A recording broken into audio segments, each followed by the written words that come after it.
৪৮ ঘন্টার মধ্যে গুম ও নিখোঁজ ব্যক্তিদের ফিরিয়ে দিতে স্বরাষ্ট্র উপদেষ্টা অবসরপ্রাপ্ত লেফটেন্যান্ট জেনারেল জাহাঙ্গীর আলম চৌধুরীর কাছে স্মারকলিপি দিয়েছেন পরিবারের সদস্যরা। দুপুরে সচিবালয়ের স্বরাষ্ট্র উপদেষ্টার সাথে দেখা করে গুম নিখোঁজ হওয়া ৬০ জনের তালিকা দিয়েছেন তারা।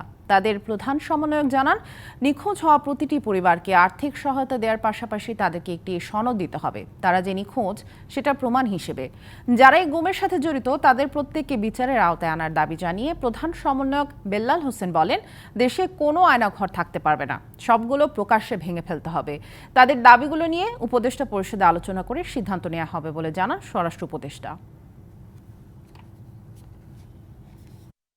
৪৮ ঘন্টার মধ্যে আমাদের স্বজনদেরকে কোথায় আছে, কি অবস্থায় আছে, তাদেরকে আমাদের কাছে জীবিত ফেরত দেওয়ার জন্য এবং এই সঠিক তথ্য আমরা ৪৮ ঘন্টার ভিতরে জানতে চাই।